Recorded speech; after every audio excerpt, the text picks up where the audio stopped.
Hey you guys, this is Nika and I'm coming back with my 2-month post-op VSG post follow-up appointment. I went to my dietitian and PA to do a follow-up appointment for VSG, my 2-month visit. And the thing that I was most worried about were my labs. So I finally have the results of my labs. And to sum it up, everything looks pretty great. On the last video, I was telling you guys, or even when I did like my pre-op appointment and everything, my vitamin D was just like super low, almost insufficient. Like 30 is the lab value.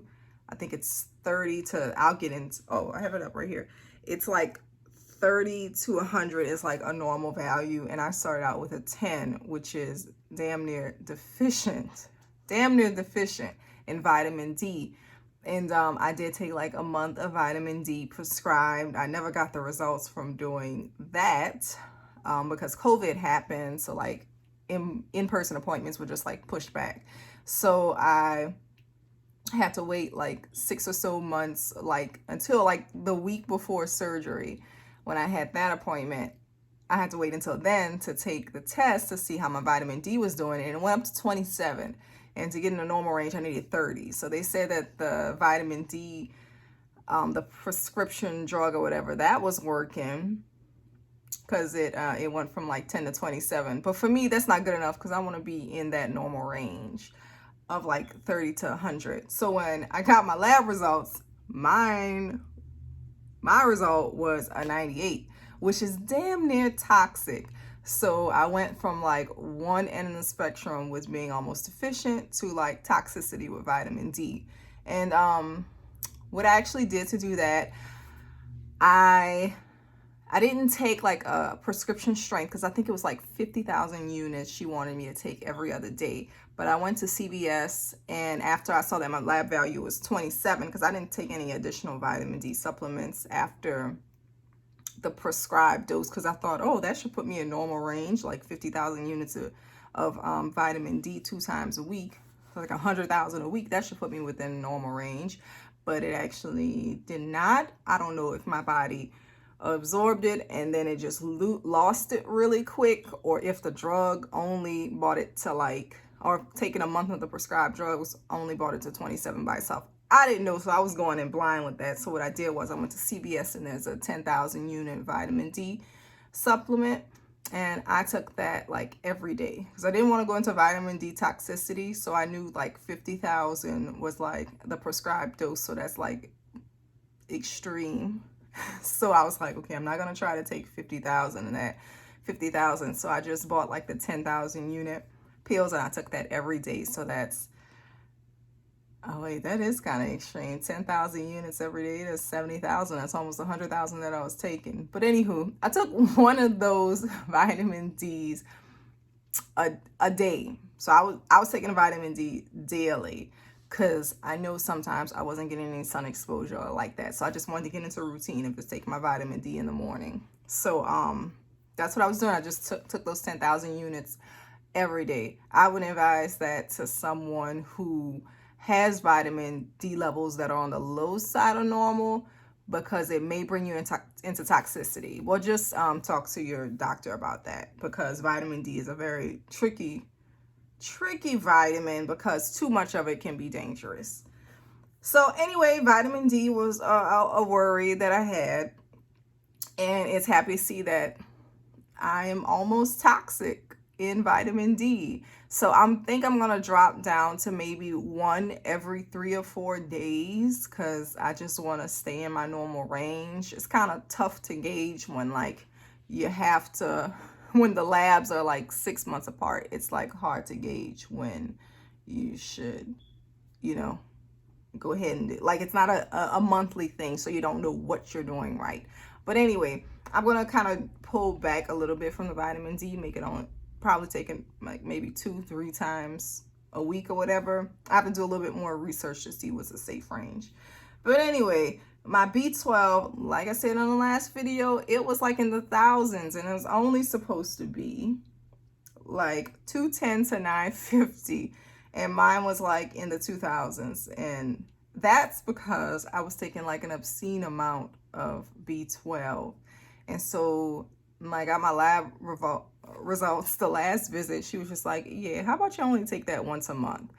And that's just to save money because B12 is a vitamin that you really can't overdose on. It doesn't have any like toxic levels to it. You just have it. So my B12, it went down to 719 because it was over 2,000.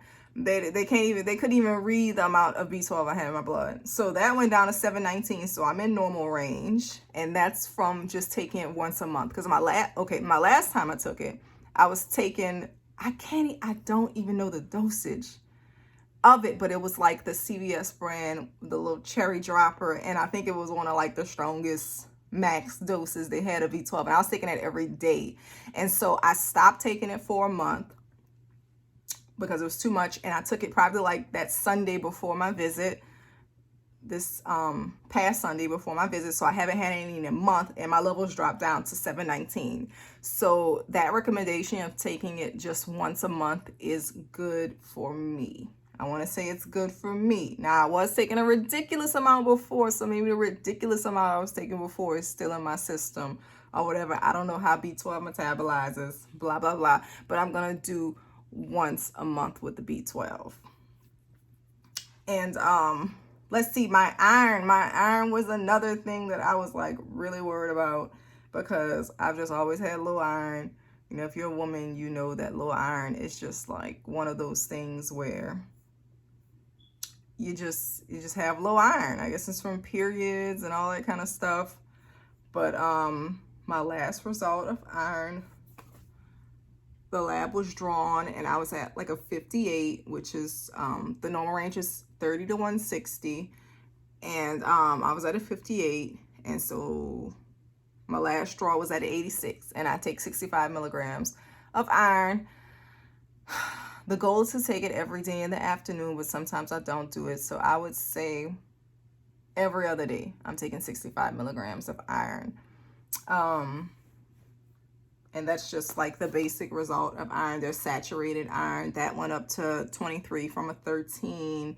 I don't know what TIBC is or transferrin. I'm not really sure the details of those values or whatever. But everything is within normal limits with the iron. I'm on a higher side of the iron. I'm at 86 rather than the 160. So in summary, I don't think there's any other lab work I want to talk about, but in summary, I think that like with my vitamin regimen, of course I've been taking my multivitamins, I've been doing everything they said to do. Thiamine, now my thiamine wasn't drawn, which would be nice because I was taking like quite a bit of thiamine, like 100 milligrams every day when it's just 50 milligrams recommended a day.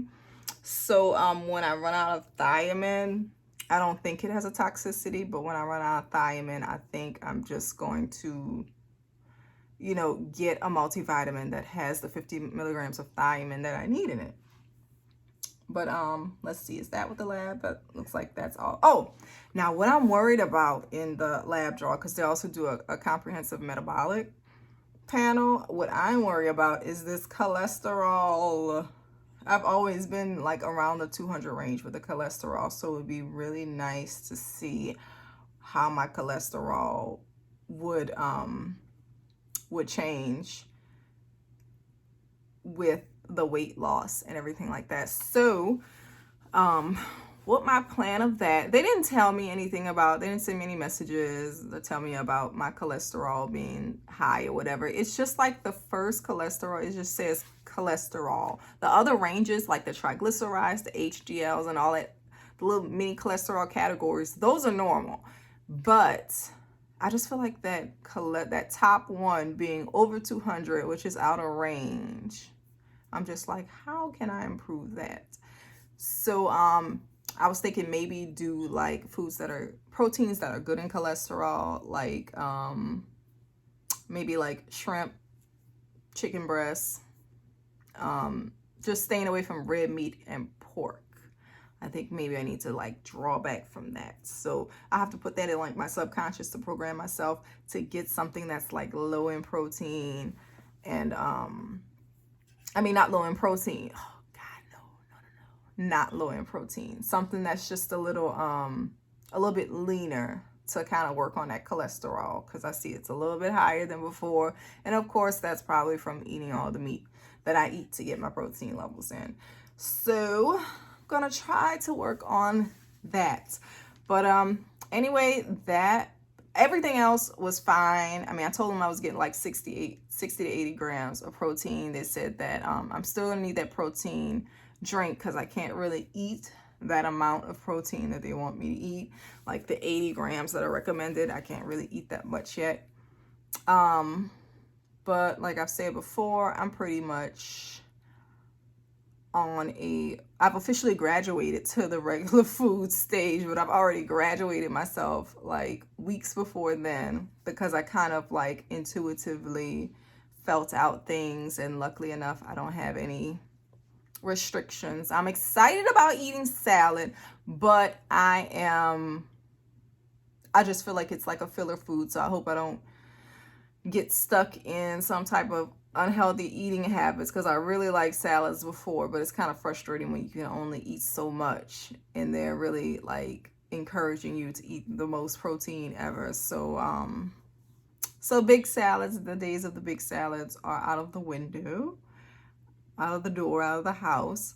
So I guess that's that. But I'm really excited about my vitamin levels, my panel.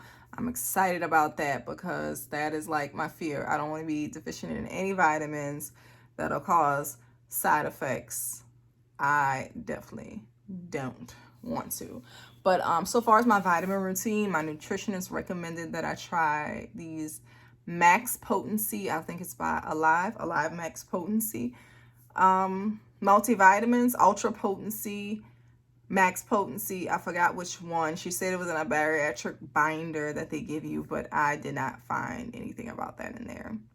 So I'll be sending her an email, or I'll just read the label and see what's recommended for bariatric VSG patients and try to match it there.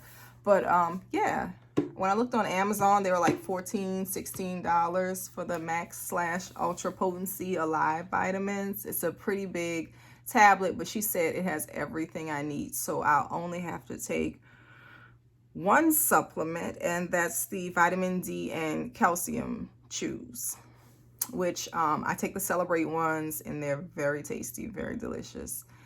I just ordered like the watermelon flavor for the chews. I put like 4 in my pocket, and I put some in my work drawer because you will forget if you don't have them on you.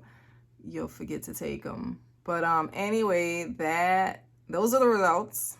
Very pleased that my vitamin levels are all within range. They say my weight loss was good. Like I'm losing at a great pace, not too fast, not too slow. So it was just really nice to have the appointment and really be reassured that I'm doing things kind of right. So, but it's not a race. It's kind of like a marathon. So I know that I can't just take the good news and just do what I want to do. I have to stick with it. It's a lifestyle that I have to adhere to. But just look forward to it. My next appointment is like way in January. But I'll try to think of some topics to discuss, to make some more videos for you guys. If you have some suggestions, you can leave them down below. Thank you for watching. I really appreciate it, you guys. Like the video, subscribe, drop some like ideas for videos, any questions you have. All right, thank you. Be safe.